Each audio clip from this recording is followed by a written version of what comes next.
Right, as you can see by the title of the video, I'm going to be talking about the BBC and how it's perceived in the rest of Europe, and I will be focusing for a question of principle because I might not know everything about what is happening in other countries. So I will be solely talking about my country, about Portugal. Now, I'm going to make a historic introduction, explain to you how the BBC came to influence uh, the news and some events in Portugal. And then I'm going to talk about the current situation, going to talk about a couple of events, and I will leave in the description of this video a couple of links to Portuguese pages that you can trust minimally to be a secure source of information in which you can read directly in Portuguese what some of the events that I'm going to talk about, some of the positions that I'm going to talk about, some of the opinions I'm going to talk about. Okay, and I'm sharing you the links so you can go and personally see for yourself and make your own opinions. Okay, I think this is important because, uh, and this is for Regan Lead, my friend. I hope that some of the things that I've said will not be lost in translation. Okay, what I was trying to say in the question of the trustworthy of the BBC has nothing to do with the fact, number one, has nothing to do with the fact that the British public, even the Scots that don't like the BBC, okay, you have to defend your public broadcaster because it is still uh, a more or less reliable source of facts. I would not trust too much in some interpretations of the news, the interpretation they gave of the news, but in terms of facts, they rarely divert from the position of presenting the facts. Then they have their opinions, and with that, I'm sorry, but I don't trust. And I'm talking just about the news. So, my friend, I hope this has cleared up any doubts. I am not saying that you cannot trust the BBC 100%. You cannot trust it. No, I'm not saying that. I'm not saying that a BBC reporter, when they are out in the field, for example, and they are presenting news, they are telling us what is happening, that they are lying. No. And as you will see, you and everyone I'm talking to right now, as you will see in the video, you will understand where my words come from and where these opinions come from. And for now, this is just what I want to say as an introduction to this video so that there are no confusions in my position. Okay, I think the British public need to defend the BBC. They need to defend a BBC that has to be independent because the other sources of news that you have, most of them are compromised by interest lobby groups, meaning they are speaking in the name of other actors. And we all need a news source that is reliable, that is potentially outside of the political spectrum, meaning that it's there to present news, to present facts, to be factual, and to allow the people that are watching those news to make their own opinions. And this is extremely important. And it goes beyond the fact that presenting a news that might not be correct, that might not be 100% correct is a crime, at least in my opinion. You can present the facts and then do what some in the BBC do. That is, you present the facts, they show them to you, and then they give their own opinion. And I, as a viewer, am free to, like I do, to not like their interpretation of the facts. I'm not saying it's all the times, but most of the time that I watch the BBC News, their conclusions and their opinions, in my opinion, were not correct. But this is my opinion. But in some cases, I agreed with them. But the facts were there. The issue here is how you present the facts. And there have been a couple of recent events. Now, let's start with the video.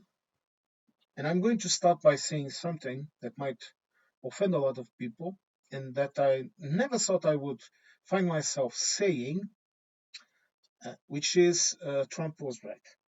Okay? The way they cut the speech, okay, to create an impression in the people, it was not correct. And I detest Mr. Trump. I don't think he's a good person. In my opinion, he's a felon. Okay. In my opinion, he doesn't know how to run a country, how to run an economy.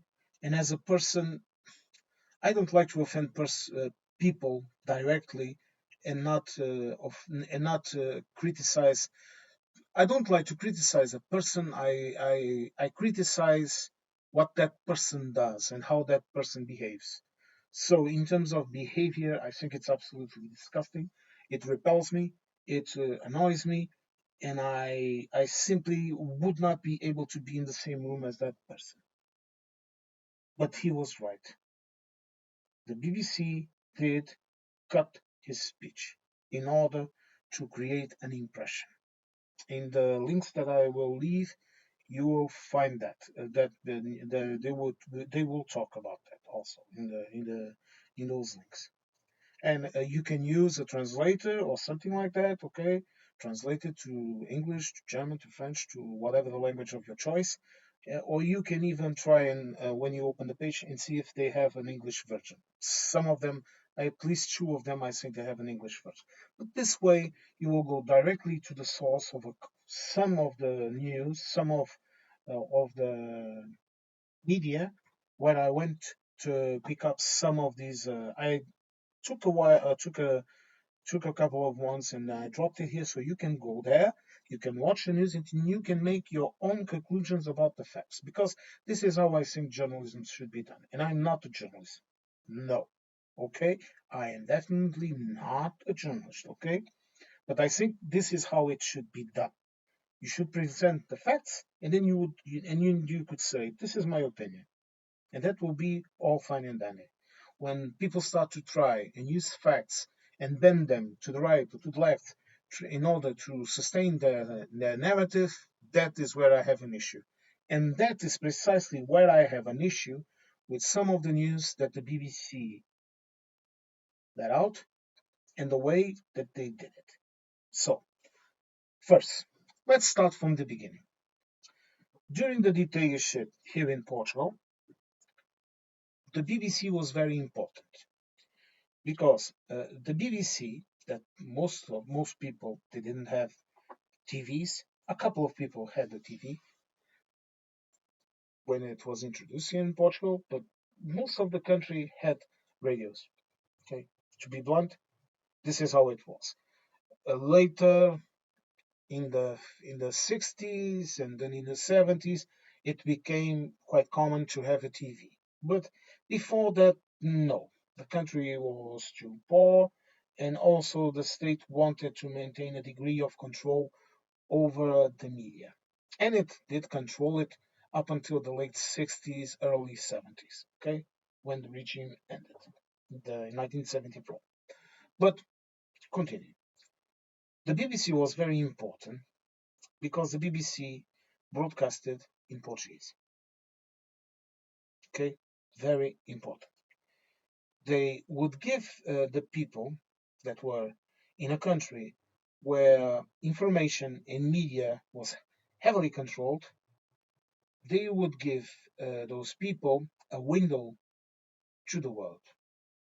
People would learn things about what was happening outside of their borders, beyond the narrative of the government, and people would also learn a bit about what was happening in their own country. Okay, especially about the colonial war, especially about all the issues that were going on, about the Cold War, about conflicts in Europe, about the opinion of the outside of the country of the Portuguese government, of the people that were governing us, that were ruling us, their corruption, also their lavish lifestyles that they lived on our backs, the persecution of political actors outside of the country, murders outside of the country that happened, not very often, but they did happen. People would get into accidents and things like that because this was an authoritarian regime. It was not a full-blown bloodsucker dictatorship. Okay, usually the government would prefer or to bribe or to jail people instead of killing them because they knew that they would be creating martyrs. And the worst thing for an authoritarian regime is for the opposition to have martyrs. It was a very, it was like being in a bad relationship. Okay, when you simultaneously like someone and you detest someone. And I, in the past, I lived such a relationship. Okay, so I know how these things work. It doesn't happen just to men, to women. Sorry, it also happens to men. Okay, reason why I even had to change my phone number and do a couple of other things, but that's beyond the point. But you have to understand that historically, the BBC was very important. It also was very important in the idea of rigor, of factual truth that it brought into the journalist world. It was the model to follow. And not just in this, I can speak not just in Portugal, in Spain, that was living a similar situation, in France, in Italy, in Germany, all over the world. The BBC was indeed the mark. And to this day, it still has it, but it does not have it like it used to have. And that is what I'm trying to say when I say that these days I don't see the news here to resort to their sources from the BBC to present news. They might include the BBC in a series of news media that come out from other news channels, but they no longer hold the exclusivity, and they no longer hold the trust they used to hold. Does this mean that the BBC is absolutely untrustworthy? Once again, and please take a look at the links that I dropped. No, it does not mean that. It means that there are some issues that have put, that have damaged the reputation of the BBC. I will ask you to see in the links, especially in the news piece of the news channels, SIC Notícias News. It's the third channel here in Portugal. That news piece pretty much resumes everything, the facts that have been happening, and that cause that lack of trust in some aspects of the BBC. For example, the interviews with Princess Di. This is an example. The charges of anti-Semitic behavior, the charges of favoring Israel and what is happening in Gaza, the fact that they are favoring the Tories and the far right. They are favoring the anti-Brexit politics. They favored Brexit. They were not at all unbiased towards Brexit. What they are doing to Scotland, what they have been doing for Scotland for a long time, that is also a part of it. Because if you live in a country that has a larger neighbor, like for example Portugal, that has Spain, you will understand what the Scots are feeling. And you will understand why the Scots and the Welsh and the Irish, the Northern Irish, why they feel so, uh, I would not call it disgust, annoyed at the way Westminster, and I would not say the majority of the English people, because I don't believe that the majority of the English people is hostile to the Welsh or to the Scots. I don't believe the majority is. I believe some of them are, clearly. I have heard it, I have seen it personally. Okay, even here, I have seen it personally happen. But it's Westminster, it's London. They oppress the other states of the Union.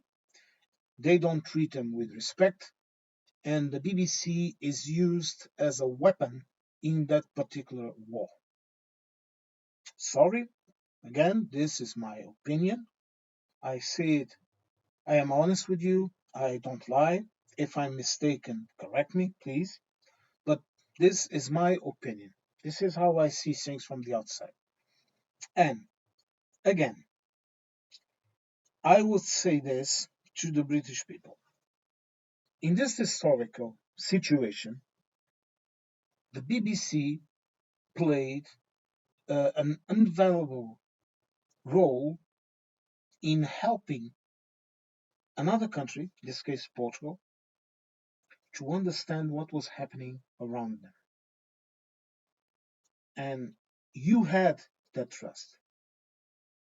And then all of the events that happened and that culminated with the Brexit events, where news media here had to retract some of the statements that they did, and they did it quietly, but they had to retract a couple of statements, especially in that case of the vaccines that the UK companies literally took out of Italy by bribing someone, took out of Italy to ship to England without the authorization of the Italian government. Please Google this, go to YouTube, use a Wayback Machine, do whatever you want, go watch those news. Don't trust in me, okay? Take everything that I say with a pinch of salt. Again, I'm the guy across from you in the coffee shop, okay? We're in the cafe at the table, we are talking. I am telling you my opinions. I am telling you what I saw, what I heard. You are telling me what you saw and what you heard, and each of us has his own interpretation. But go back and see that. And when that started, I personally started to see in the news that the BBC was being used less and less as a source of media. And I don't know how it is in the United Kingdom. I don't know how it is in other countries, but around here they have a habit of when they are talking about an event that was, for example, filmed or reported by another news agency, they will say provided by X channel or provided by X person, by X journalist, whatever. Okay, so this has to do with that policy of factual knowledge. Okay, they are presenting us, for example, we have this report of Sky News, I don't know, that is saying that this and that is happening. We have this report from France 24 that this and this is happening, whatever. Report is from CNBC. This was in Fox News. Okay, whatever it is, they have the habit of providing us. And I saw from that pivotal event during the COVID era, sorry, uh, sorry, bit tired, COVID era, that that level of trust, it was shaken. And let me be clear about other things. Uh, if I want to watch a quality documentary about history, about music history, uh, about, I don't know, archaeology, about anthropology, okay, about how some social networks or whatever, the life of people, of nature. I like to watch the BBC documentaries because I know they are great. Okay, they are factual. I can, if they are talking about, for example, the last one I saw was a documentary with that I think that redhead girl, a woman. I keep forgetting her name, but I love to watch her speak. She's really good. I love her.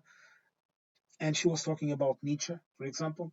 That is the last one I saw, and I like it. They are trustworthy. They are good. They are factual. And that is very important to me. If you haven't noticed, I'm a bit of a history and philosophy and literature geek. Okay, I love it. I have always loved it. It started, it started with watching these type of things and going to visit monuments and ancient ruins and ancient history and all of that around here in Portugal with my parents. And then grew in me, and to this day, I still love it. And can, I'm that type of, I'm that type of nerd that can spend an entire day just looking at some old ruins and seeing the details, and with my little notepad drawing and doing all of that. I'm that type of person. Okay. And for me, I like the BBC documentaries, just like the National Geographic documentaries. They're also good. And as for the news, because of all of these dents in the armor, I take it with a pinch of salt. Simple as that. But again, and I will repeat this ad nauseum until people understand the sense of my words, and I will even say it in Portuguese right now, so you can translate it if you don't understand me. A questão aqui não está em a BBC não ser confiável. A questão aqui está em a BBC ter falhado, ter omitido factos que levaram a conclusões diferentes. The fact here is not that I consider the BBC untrustworthy. The fact here is that the BBC omitted or reported facts in a way that can lead me to be mistaken, to have a conclusion or a reasoning that is done in error. This does not mean that the entire news agency is unreliable. This means that we need the BBC to have the same policy of pragmatism and of cold, hard reporting that it used to have. That if the BBC wants to remain as it is now, even with all of those dents in the armor, a reliable source of news, there is this need of the BBC to not have, like it had in the past with the Tories, two people running it, okay, changing that policy and that way of working. You Brits, you need to demand an independent BBC.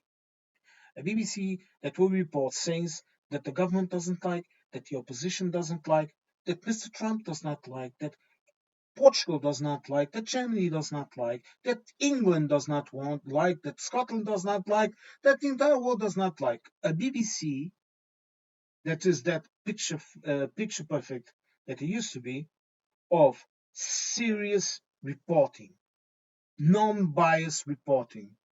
And I'm telling you right here, right now, You Brits, you need to defend your public broadcasting station. You need to defend the BBC. You need to defend it at all costs. Go out in the streets, manifest yourself orderly, no violence, okay? But demand that you leave the BBC alone. We are having a similar speech right here in Portugal because of our public broadcaster.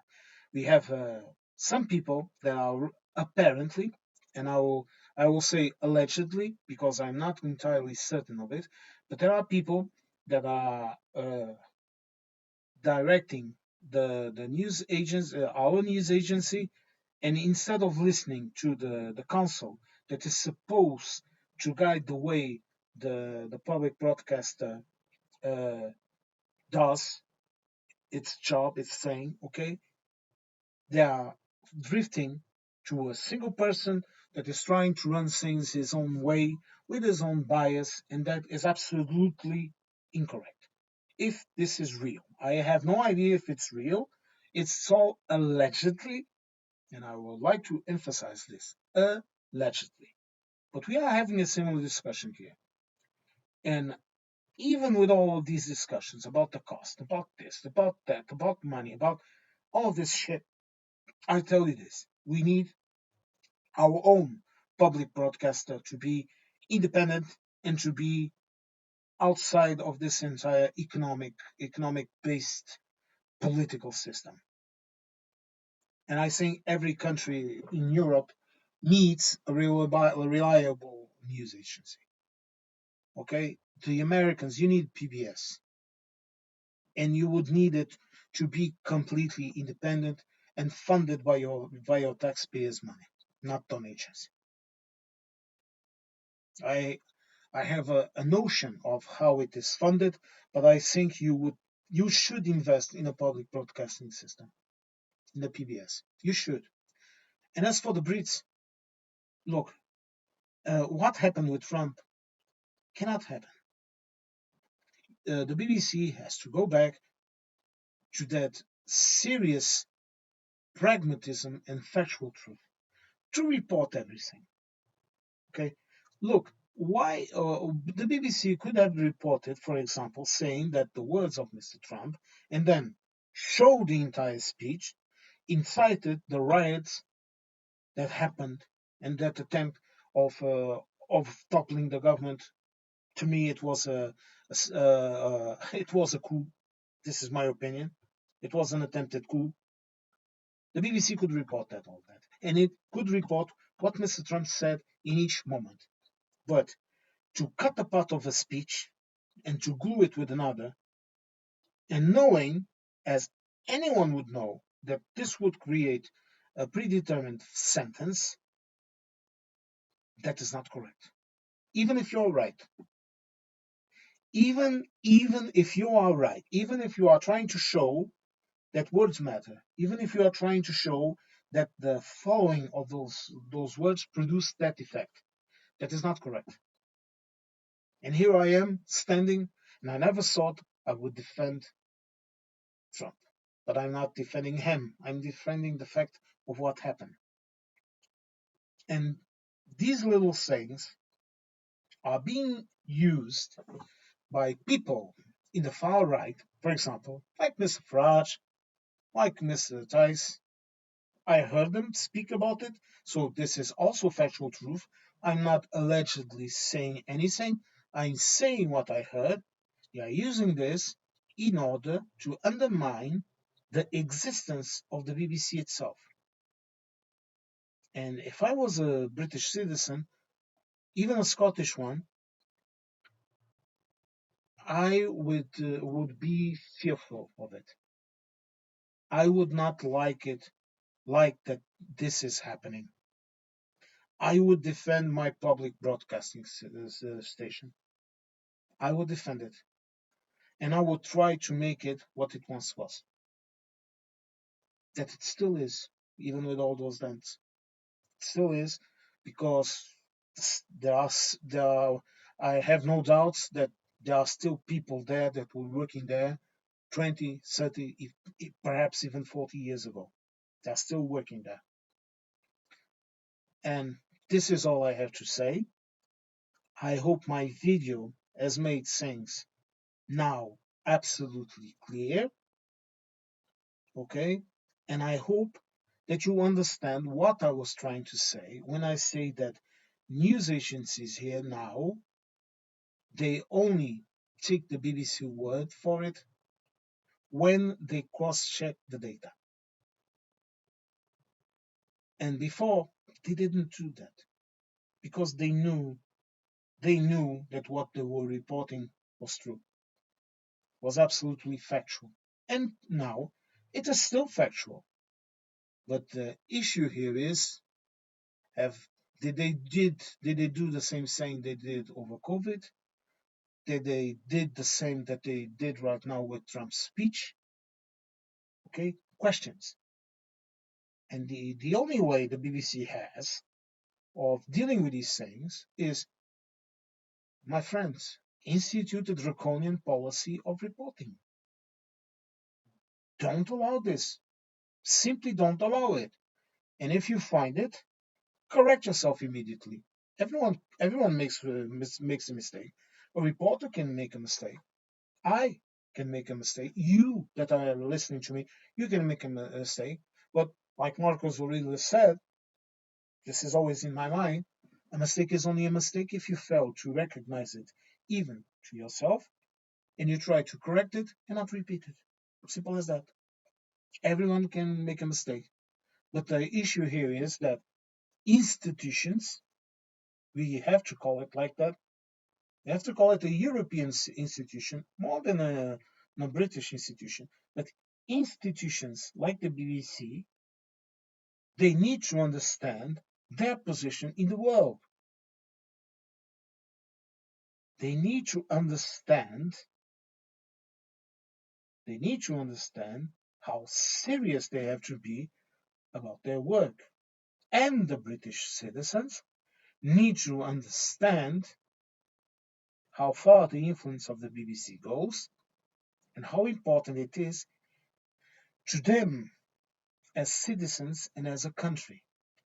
It gives you a degree of relevance that you will not have if you turn the BBC into some kind of far right mockery of itself. So don't allow it. Don't allow any political interests to get in the middle of in the BBC. You have, and I know, and I know they will appoint people that will push the TV to this direction or to that direction, but you have to fight it. You cannot allow it to happen. Just like what I was talking about, our news agency around here, we have to fight it too. We cannot allow this. This simply cannot stand. As we go into the future, as we go into the dark territories of AI generated videos, as we go into all of this, more and more and more and more, we need certain and reliable sources of news. We need someone that filters through all of this filth, through all of this noise, background noise, and give us actual news. And they have to have a bigger presence online. They have to understand most of the people don't watch the TV like they used to, don't listen to the radio like they used to listen to, and someone like me that, as I told you in another video, I only watch the news on the TV, and a couple of cultural and musical programs or theater and whatever in one of our channels. That's about the TV I watch. I don't even watch movies on the TV. I have no patience for it. I don't watch sport on TV. No, I have no patience for it. Okay? I watch music and movies online. I can go into YouTube or some other provider and watch whatever I want to watch without being bothered with infinite advertising and other shit. And yes, you can also watch YouTube without advertising and not having premium. That is another story, and I won't talk about it. Everyone knows it, so everyone can have it. Now, I hope you like this video. Regan, my friend, I hope this has cleared up the things that you can understand what I was talking about. Okay?